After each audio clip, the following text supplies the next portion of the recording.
आज हम आपके क्लास 9th क्षितिज बुक के काव्य खंड से चैप्टर पढ़ेंगे। बच्चे काम पर जा रहे हैं, जिसके लेखक हैं राजेश जोशी।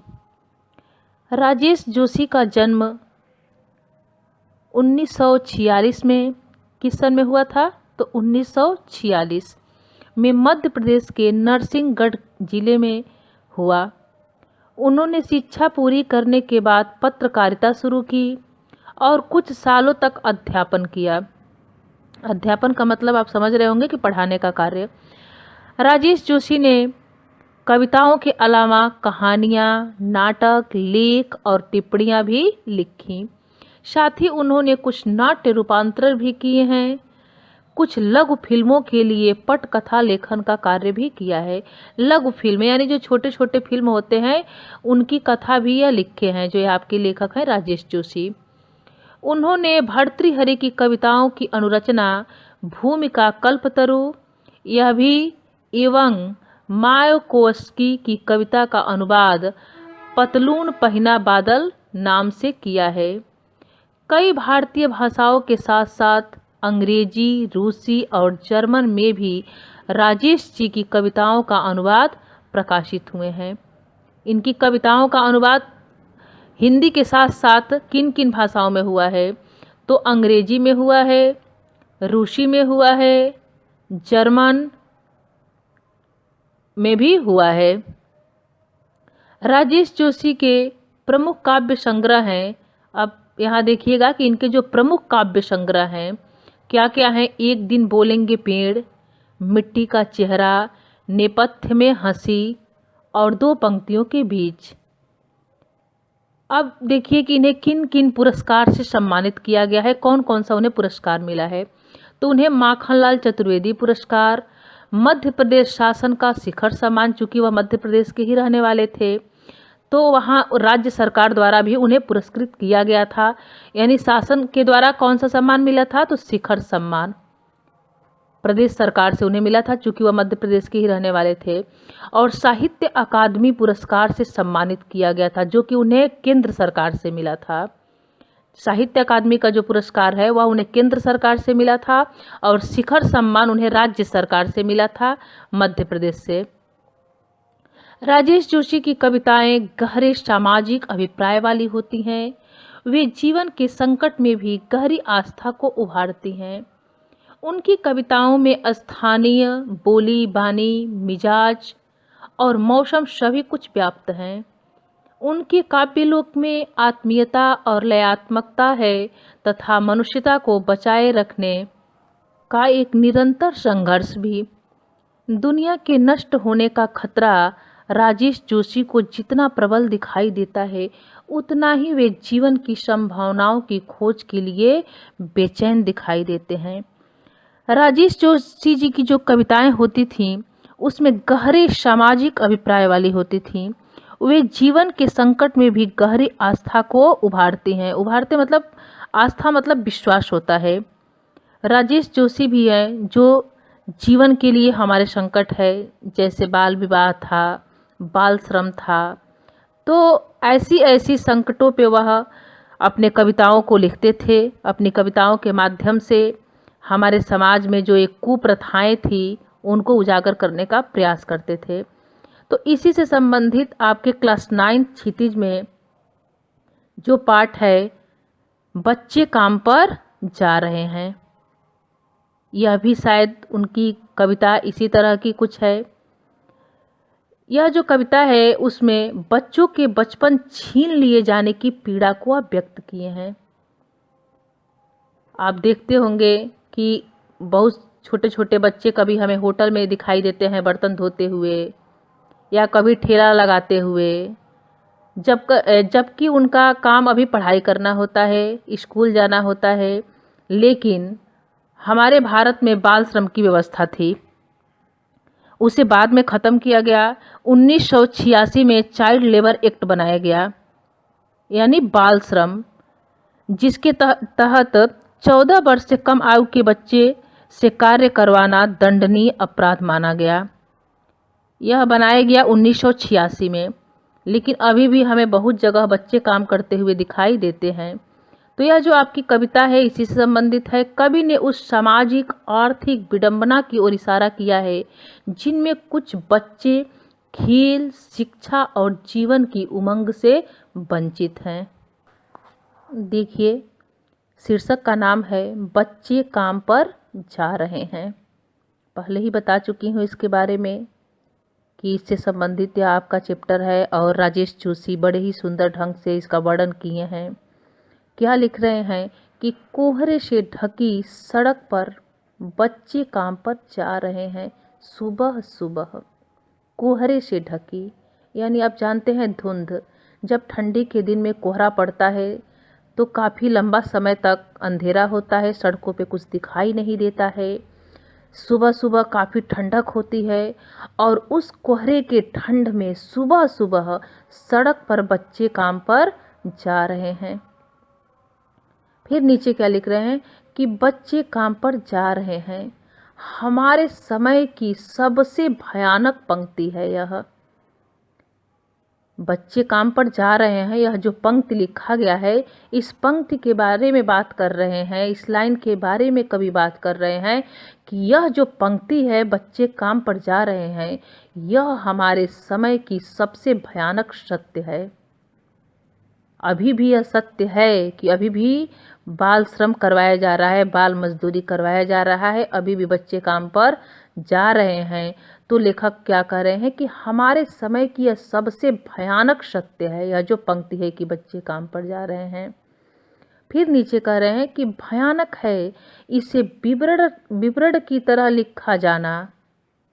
और उससे भी ज़्यादा भयानक क्या है कि जब हम इसे विवरण की तरह यानी व्याख्या की तरह लिख देते हैं।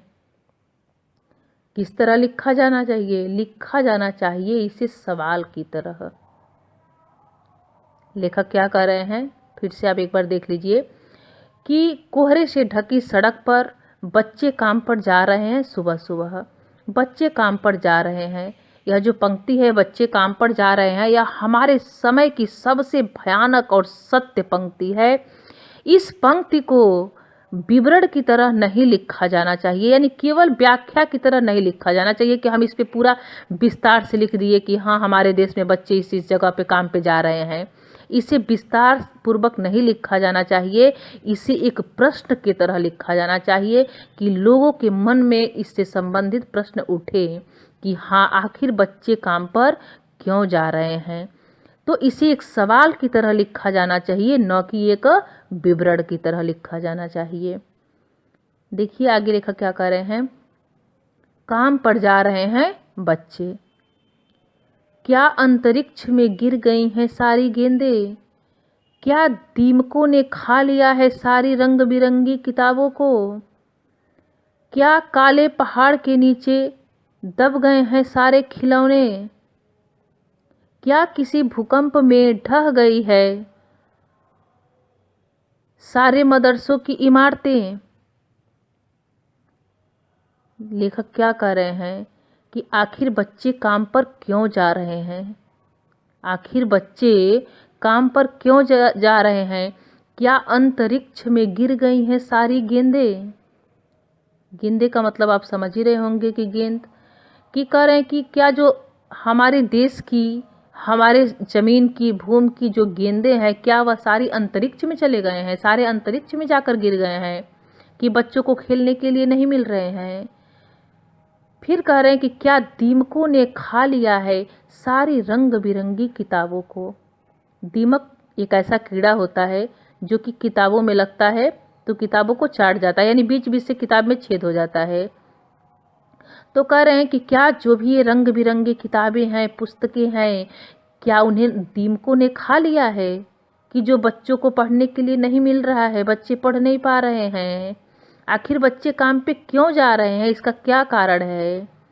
फिर नीचे कह रहे हैं क्या काले पहाड़ के नीचे दब गए हैं सारे खिलौने?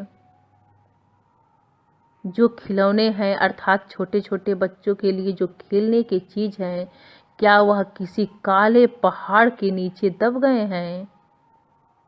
फिर क्या कह रहे हैं कि क्या किसी भूकंप में ढह गई हैं सारे मदरसों की इमारतें? मदरसा मतलब स्कूल होता है, विद्यालय होता है।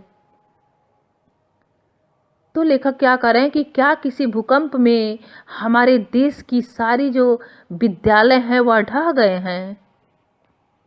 विद्यालय की जो इमारतें हैं, जो भवन हैं, क्या वह किसी भूकंप में ढह गया? यानी कुछ भी बचा ही नहीं है बच्चों के लिए।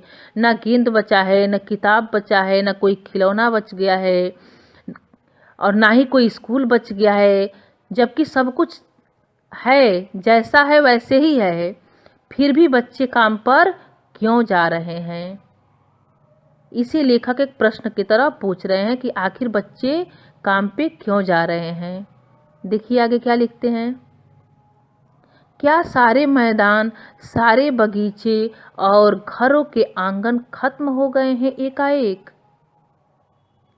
सारे मैदान यानी खेलने का जगह, फील्ड, सारे बगीचे, छोटे छोटे बच्चे अपने घरों के आंगन में भी खेलते हैं। तो लेखक क्या कह रहे हैं कि क्या सारे मैदान, सारे बगीचे और घरों के आंगन जो है वह क्या एकाएक खत्म हो गए हैं कि जो बच्चों को लोग काम पे भेज रहे हैं? आखिर बच्चे काम पर क्यों जा रहे हैं? इसका कारण क्या है, बच्चे काम पर क्यों जा रहे हैं? देखिए फिर आगे क्या कहते हैं। तो फिर बचा ही क्या है इस दुनिया में? लेखक कह रहे हैं कि जब सब कुछ अगर ख़त्म ही हो गया है, बच्चों को काम पे भेजा जा रहा है, तब बचा ही क्या है इस दुनिया में? फिर लेखक क्या कह रहे हैं कि कितना भयानक होता अगर ऐसा होता। कैसा होता? अभी आप जो पहले पढ़े हैं कि सारे मदरसे जो हैं वह किसी भूकंप में ढह गए होते, सारी गेंदें जो हैं वह किसी अंतरिक्ष में चली गई होती, सारे रंग बिरंगी किताबों को दीमकों ने खा लिया होता, सारे खिलौने किसी पहाड़ के नीचे दब गए होते। तो लेखक क्या कह रहे हैं कि अगर ऐसा होता तो कितना भयानक होता। वह तो भयानक होता ही होता, लेकिन क्या कह रहे हैं, भयानक है लेकिन इससे भी ज़्यादा यह कि सारी चीज़ें हस्ब मामूल का होता है, यथावत, यानी जो सामान जैसे जहाँ है वैसे ही बना रहे, यथावत। तो लेखक क्या कर रहे हैं कि अगर ऐसा सब कुछ होता तो बहुत भयानक होता, लेकिन उससे भी ज़्यादा भयानक है कि सब कुछ है, ना गेंदे अंतरिक्ष में जाके गिरी हैं, ना ही रंग बिरंगी किताबों को दीमक ने खाया है, ना ही सारे खिलौने किसी पहाड़ के नीचे दबे हैं, और ना ही यहाँ के विद्यालय की जो इमारतें हैं, जो भवनें हैं, वह किसी भूकंप में ढहे। जो जैसा है वैसा ही, यथावत, सब कुछ जैसा है वैसा ही है। फिर भी बच्चे काम पर क्यों जा रहे हैं? अगर नहीं होता तो वह तो भयानक होता, लेकिन उससे भी ज़्यादा भयानक यह है कि सारी चीज़ें यथावत बनी हैं, उसके बावजूद भी बच्चे इसके लाभ नहीं ले पा रहे हैं। बच्चों को काम पे भेजा जा रहा है। अगर मान लीजिए कि आपको बहुत ज़्यादा भूख लगी हो, तो अगर घर में खाना नहीं हो तब तो संतोष होगा कि चलो घर में खाना नहीं है, मुझे भूख लगी है। लेकिन अगर आपके सामने ही थाली रखी हो और आप खा नहीं पा रहे हो, तो उससे भी ज़्यादा कष्टदायक होता है। ठीक इसी तरह लेखक कह रहे हैं कि अगर यह सारा सामान नहीं होता तो काफ़ी भयानक होता, लेकिन उससे भी ज़्यादा भयानक है कि सारी चीज़ें हस्ब मामूल, सारी चीज़ें वो यथावत बनी हुई हैं, जैसी हैं, जहाँ है वैसे ही हैं, फिर भी बच्चे काम पर क्यों जा रहे हैं? आगे देखिए लेखक क्या कह रहे हैं।